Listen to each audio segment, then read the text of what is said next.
Hello, कशा आहात सगळे? मजेत ना? तर आजचा व्लॉग आहे माझा की मला ना आज लोखंडाची कढई मी ऑनलाईन घेतलेली होती, तीच मला तुम्हाला दाखवायची होती आणि मी ती कशी स्वच्छ केलेली आहे ते सुद्धा तुमच्याबरोबर शेअर करायचं होतं. त्यामुळे म्हटलं चला लॉंग व्हिडिओज बनवूयात. शॉर्ट तर मी टाकला, परंतु त्याच्यात मला पुरेसे काही माहिती नाही सांगता आली, त्यामुळे म्हटलं चला लॉंगच बनवूयात व्हिडिओ. आणि त्यामध्ये कसे काही गोष्टी सांगता येतात, काही बऱ्याचशा गोष्टी सांगता येतात, म्हणून म्हटलं लॉंगच व्हिडिओ बनवूयात.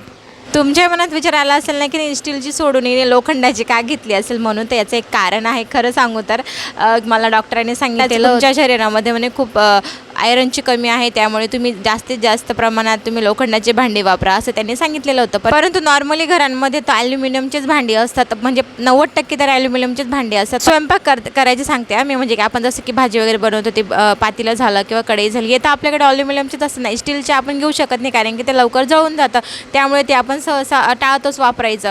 म्हणून मग मला म्हटलं चला आपण स्टीलचं न मागवतो आपण एकदा तरी लोखंडाची कढई मागवूयात. परंतु त्याच्यामागे एवढी मेहनत होती, खरं सांगू तर मला हे माहिती नव्हतं. मला हे नंतर मला माहिती पडलं की त्याला खूप वेळ घासावं लागतं. तर किती वेळेस मी घासते ते सुद्धा तुमच्याबरोबर शेअर करते. अगोदर ना मला इकडे अंशूच्या पप्पांना जेवण द्यायचं होतं. बघा त्यांनी कितीही मेनू बनवले आणि तरीसुद्धा त्यांच्या अंड्यावरच मन जातं.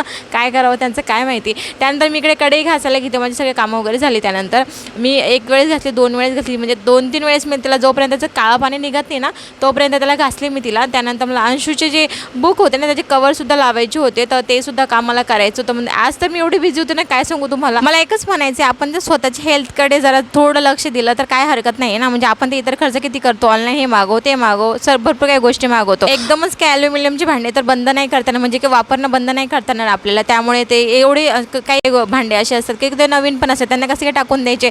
त्यामुळे म्हटलं चला आपण एक भांडे ट्राय करूयात घेण्याची, म्हणून म्हटलं अगोदर लोखंडाचीच कढई घेऊयात.